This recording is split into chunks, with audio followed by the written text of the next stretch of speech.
Just what I needed. My comfy seat, a good book, and Vivaldi.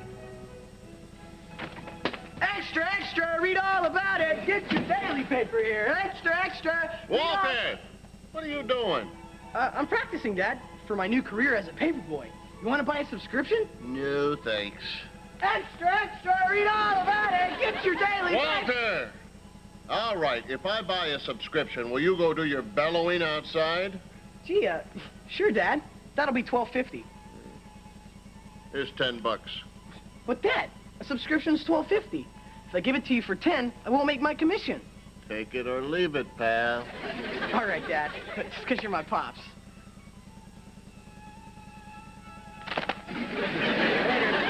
Yeah. Green kid. There's a sucker born every minute. Yeah, that kid is going to have to learn a thing or two about business if he's going to make it in this world. La Prensa del Pueblo. The devil, I can't read this. It's all in Spanish. Step right up. Get your Spanish-English dictionaries here. Only $7.50. Can't read the newspaper without them.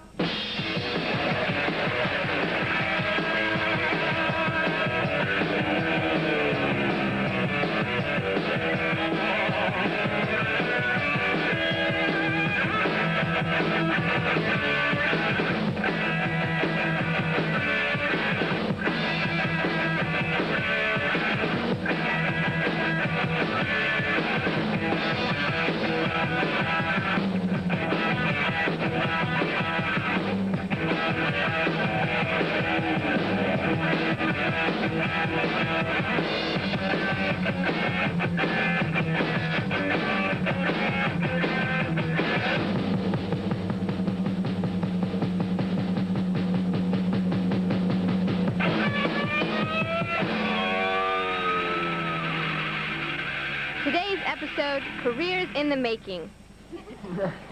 Hey, you know that annoying question people are always asking, what are you going to be when you grow up? Yeah, my parents are already bugging me about that. What, the growing up part? No, the part where I move to Hawaii and become a professional surfer and get very rich. Oh, right, Walter. Most millionaires started out as professional surfers. Yeah, didn't Donald Trump start out on a boogie board? Oh, ha-ha. Well, do you guys have any better plans? Lighten up, you guys. We're freshmen. How are we supposed to know what we're going to do for the rest of our lives? Well, it's never too early to start thinking about it. I mean, wouldn't it be great if there was somewhere we could go to get information on careers and stuff? Yeah, but at Hawthorne, we've got Miss Palmetto, the guidance counselor. She's crazy. I can't believe I have an appointment with her. Oh, come on, Alex. It's just to go over those weird tests we took in study hall. Well, I hear she's lost it. She tells everyone to go to the same career. Really? I wonder what she'll tell me. Alex, here are the results of your career placement tests. Let's see what we have. Interesting.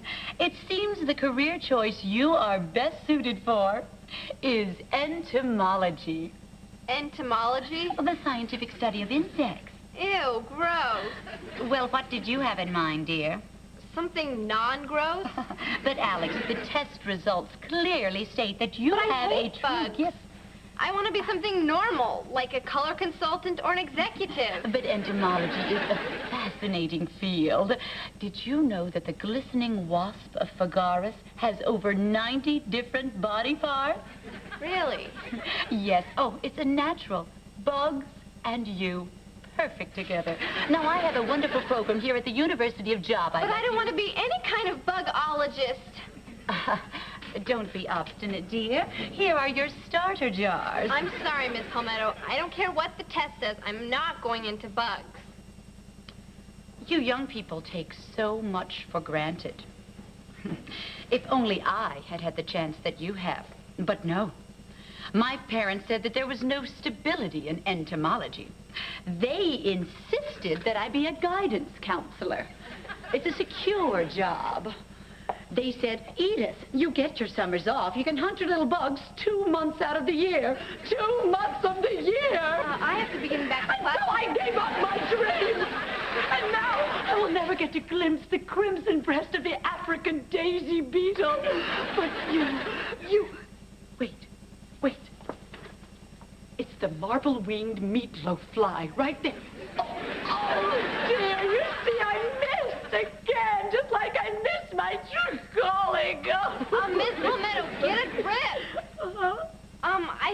to seriously reconsider your career path. Oh, no, it's too late for me. It's never too late. Why not just walk out that door, spread your wings, and fly, fly? Golly, I think I will. Jabba, here I come. Boy, talk about bugged out. I knew it. This doesn't say entomology. It says cosmetology. Hey, look who's pulled up. Found a gray-bellied dragonfly. I'm sorry, Bonehead. Miss Palmetto found a new career. But I had such promises in ichthyologist. So did everyone who came in this office. Hey, I wonder who's going to replace her. Anyway, kids. Oh, hello there. Looks like we've got a couple of future dentists here. Yippity yep. Boy, oh boy. Cavities and you, perfect together. And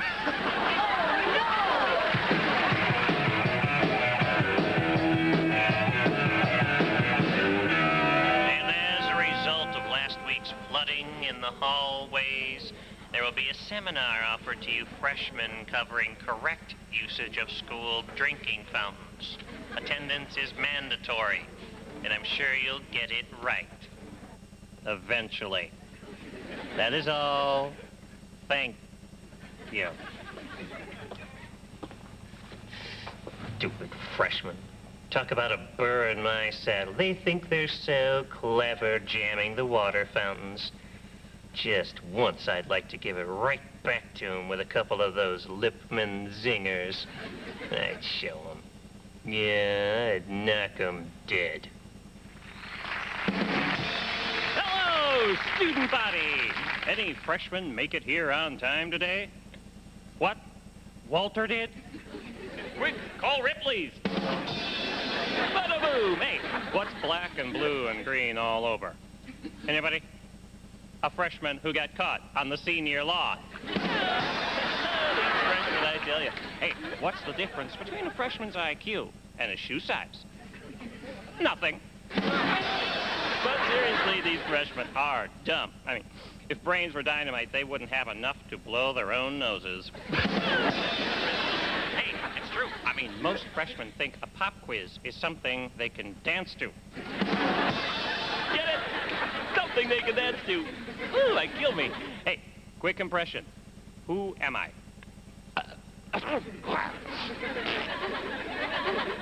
I'm a freshman. Oh, I know. Tough to imitate the smell. Seriously. I kid the freshmen, but you know I love them. The other day, someone asked me how I like freshmen. I said, medium rare with a side of fries. Well, I gotta go, folks, but I'll be back every day of the week. Have you hugged a freshman today? If so, see the nurse. It might be contagious. I'm out of here. You've been great. Mr. Truca on drums, everybody. And Mr. Lippman shouldn't quit his day job, although sometimes I wish he would. Yeah, something tells me his career as a comedian is going nowhere fast. Well, what do you expect? His material stinks. If I were a comedian, boy, I'd be majorly funny. Yeah, Walter, that would be a good job for you. With your looks, you'd bring the house down. Hey, remember when Merv had that weird job at Frank's Doggy Hut? Now that was funny. Back when I was rolling in dough. Yeah, literally. I remember we couldn't quite figure out what he was up to. I think it was back around... International Day. Yeah, Walter and I were sitting and studying. Hey, Kevin, have you noticed something weird about Merv lately? Weird like weird for a human, or weird like weird for Merv? You remember that $5 he borrowed from me, like, what, 2 centuries ago? Yeah. He paid me back. El Cheapo? The guy who recycles staples? That is weird. Tibet. Tobago. Tibet. Tobago. Tibet. Tobago. You guys so worked up about it. Can't decide on a country for International Day presentation. International Day? Oh, man, I almost forgot. Almost? Then what country did you pick, Walter? Okay, so I totally forgot. Maybe Merv came up with something. We can latch on to his project. He's always prepared. Hey, why don't we all do a presentation on our own country? The United States of America. What could we do? Bake a bunch of apple pies? Make a collage using bald eagle pictures? Hot diggity dog, everyone! Or dress up as a giant hot dog? Get your 2-for-1 coupons while they last. Hey, Merv, excellent presentation. Yeah, cute bun, Merv. Huh? Oh, thanks. Hey, Merv, can we be a part of your United States presentation for International Day? International Day? I haven't got time for such trivial things. I'm a working man now. You're looking at the on-campus representative for Frank's Doggy Hut. Special promotion, you know. You got promoted? What were you before, a pig in a blanket? No, fool. I'm promoting a special offer. And not only is it financially lucrative, but it's a great way to meet girls. Hey, Merv. Hi. Say, you got any more of those chili dog coupons left? Sure do. Tell them Diggity Dog sent you, and it's a small soda on me. Thanks. Bye-bye. Merv, they may take your coupons. But no girl is going to go out with a guy who makes his living as a giant wiener. You're just jealous. I even got a better offer from Rooster Bob's Barbecue Barn to dress up as a giant chicken. Someday, I could be a mascot for a professional football team. Yeah, gee whiz, or you could be at a Thanksgiving Day parade as a giant turkey. There you are, freshman. The game is up, mister. Or maybe you weren't aware of Article 3, Section 6, which strictly prohibits soliciting on school grounds. Well, Mr. Lippman, if I could be frank... You already are a Frank, my friend. One that's in boiling hot water. You can't guess what the punishment is for this kind of offense? But, Mr. Lippman, you must be mistaken. This is part of our International Day project. We're doing ours in the USA. No way! I mean, no way can you stop me from representing my country, Mr. Lippman. It's my right. International Day, huh? A likely story from a bunch of ninth graders. Well, let's just have a look at this presentation. Yeah, Alex. Show them what we've got so far. The hot dog? The hot dog. Part of the proud heritage that is America, along with baseball and apple pie, a symbol of all that is right and true. The merging of meat and byproducts, symbolic of the melting pot that is America. The grandeur of the bun, the never say die determination of the mustard. When I see a hot dog nestled in its bun, I'm reminded that throughout America, children are sleeping safely in their beds. Oh, that was beautiful. I never knew you young people could be so sensitive. No detention, Murph. I'm really sorry. Well, Mr. Lippman, I hope that in the future, you won't be so quick to condemn us for bringing a little patriotism to Hawthorne. Well, yes, of course. I'm truly sorry. And, Mr. Lippman, I suppose we can find it in our hearts not to mention this little incident to any of the PTA members. I would be grateful, Murph. Okay, Murph, that's enough. Shh, we've got to write where we want them. And, Mr. Lippman, I hope that in the future, if you see me in this hot dog suit, you won't be so quick to accuse me of soliciting on school grounds. Of course not. Far from it. Hey, it's Diggity Dog! Hey, Diggity Dog, give us some of those soup. We have a 2-for-1 chili dog. Frank's Doggy Hut. Oh, say, can you see? Your buns are grass, freshman. Tobago, Alex? Tibet.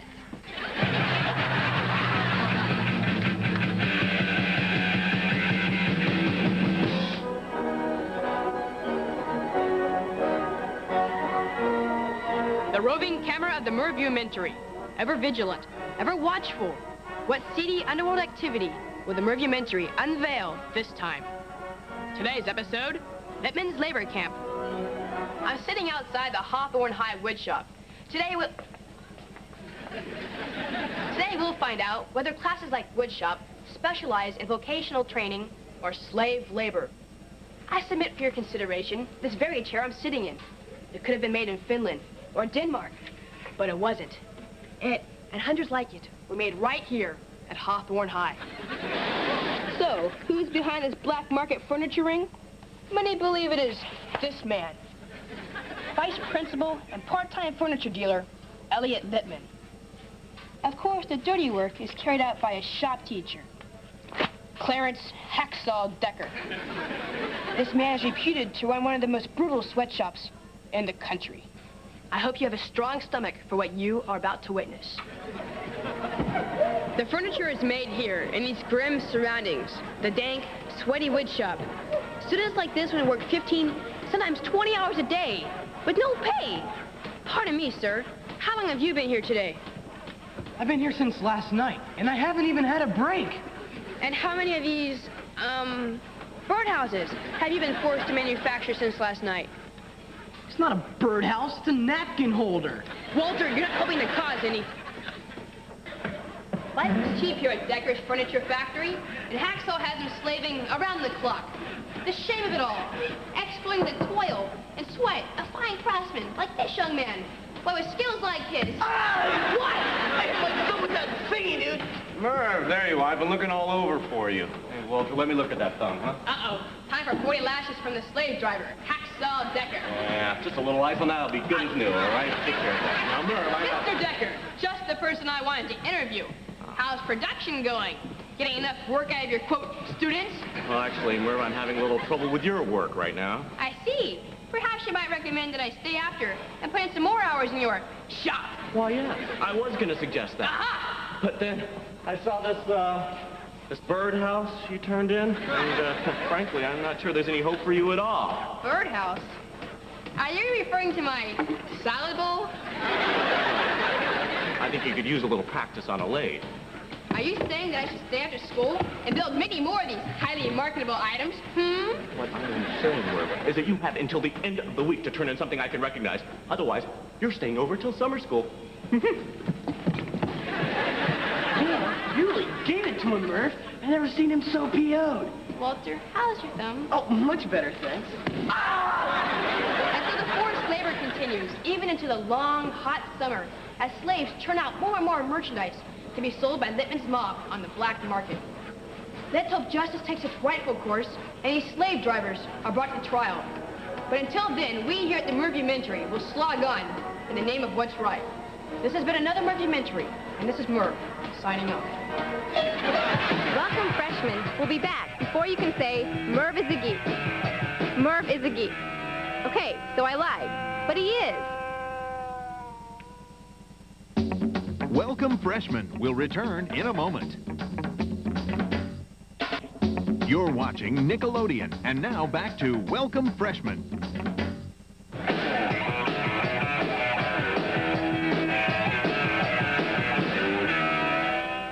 It's time for another hamstringing gym class, starring that fitness fanatic, Coach Roach. Come on, you monkeys. I want to see more paint on your faces. Move it, move it, move it. Excuse me, Coach, but why are we doing this? To pass Jim, you moron. Now get back in gear with the rest of these squirrels. But, Coach, I'm planning on becoming a corporate lawyer when I grow up. What good will these sit-ups do me? Yeah. And I'm planning on going into criminal law. Yeah, me too. I'm going into L.A. law. Lawyers? How do you bozos expect to become lawyers? That's just it, Coach. You see, the type of training we need should prepare us for passing the bar. Yeah. We need to know how to handle a heavy caseload. Yeah. Right. Quiet, you lazy slugs. So, the fancy boys want to handle a heavy caseload, pass the bar, and do lawyer training instead of gym. Well, I hope you brought your legal briefs, gentlemen. Because that's just what we're going to do. Only we'll do it the Coach Roach way. Come on, you legal beagles. Kevin, how you going to pass the bar if you can barely get your chin over it? Hey, Walter, need a heavier caseload? Nice going, Merv. Lawyer, that really worked. Hey, it was worth a try. Quiet, Murph. You may approach the bench press. Come on, you wimp. Move it. And 1, and 2, and 1, and 2. Come on, you lazy slugs. Come on, baby wusscakes. Lift that cake. Move it. Move it. Hey, it's good to see Coach Roach is looking out for your future, men.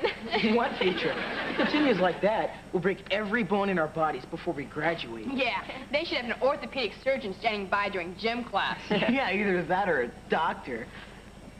Yeah. Anyway, it seems like every teacher thinks his or her class is so important to your future. Like they're really going to help you decide what you're going to do. Well, they're helping me decide what I don't want to do. Math, science, geography, government. Man, I hate government. Yeah, that class is a killer. Not compared to government classes of old, freshmen. Oh, man. Sounds like it's time for another peep into the past. Yeah, brace yourself, guys. It's time for Mr. History. Yes, indeed. Back in the Middle Ages, freshman government classes really were killers. Or at least their teachers were. One such instructor was Vlad, the Impaler, a bloodthirsty Romanian count. And it was even rumored that he never bothered to change his cape. Yo, in the bow tie. Who says I never bother to change cape? Yo, mammy, that's who. All right, you spineless freshman. Let's try and answer correctly this time, even if it kills you. That has a nice ring to it. Okay, ready. We begin with very easy government quiz. Murph, you are barbarian overlord. You're about to burn village to ground. What is first thing you do? Well, first I'd give the villagers notification in advance so they can put everything in order. No! You ruin surprise. Alex, you are Queen of England, and you have just dethroned your mortal enemy, Mary, Queen of Scots. What will you do with her? Well, first, I'd make sure my informants knew where she was at all times. Ah, that's good. Very sneaky. Go on. And then I'd spring the trap. I'd invite everyone to the palace for a very special event, like a ball. A ball, yes. And then I wouldn't invite her. What? No! What a pathetic attempt at good governing! How many times do I have to tell you? Off with head! That is the answer. It's so simple. Sit down. You are decadent queen in court of Louis XVI. Peasants are at the gate, clamoring for bread. What do you say to them? Let them eat cake? Excellent! At last an A student! I'll throw a big party for whoever is having a birthday, and everyone will have as much cake as they can eat. No. Wimpy. If you cannot rule with an iron fist, how can you expect to bring peasants under command? Vlad! Are you in there? Oh, no. Good morning, Mrs. Impaler. Oh, hush, children. Now, Vlad, the dungeon is a mess. Axes, chains, leg irons, and when are you going to get rid of that stupid rowing machine? You know you never use it. I'm sorry, Buttercup. I was working late, fixing the rack. Oh, shut up! Now, I want it cleaned up this instant. How can I have guests over with the place looking like that, huh? Yes, dear. Class dismissed. All right, what is it you do down there anyway? Get moving, you big metal! So you see, government was taught to freshmen in a variety of ways. Although Vlad's style of teaching and his warped sense of politics were dropped from the average high school curriculum, it was replaced by something quite similar. You guessed it, gym. This is Mr. H saying ta-ta. Gee, Mr. History sure knows a lot. Yeah? Thinking about a career as a historian, Walter? Nah, too many names and dates. Right. Walter can't even figure out his own birthday. Alex, be serious. Right now, virtually all career doors are open to us. That's one of the great things about being a freshman. What are the other great things about being a freshman, Tara? Well, Time's up. Hey, I just figured out what I want to be, you guys.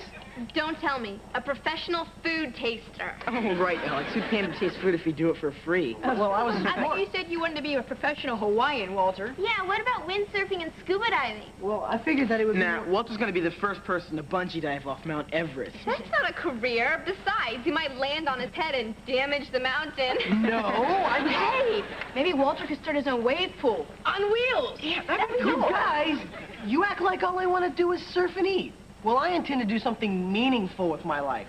My career is going to make the world a better place to live. All right, Walter. That's really impressive. I didn't know you had it in you.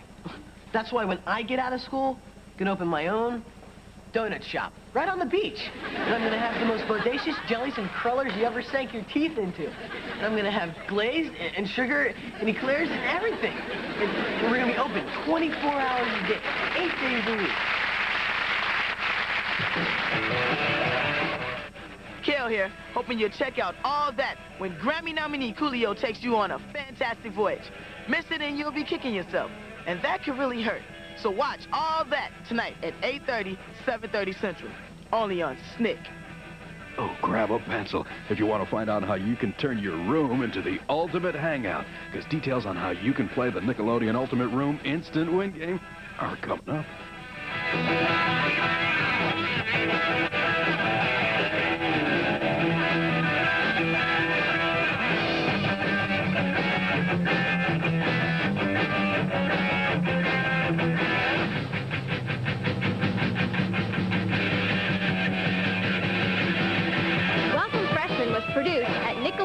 Studios at Universal Studios, Florida.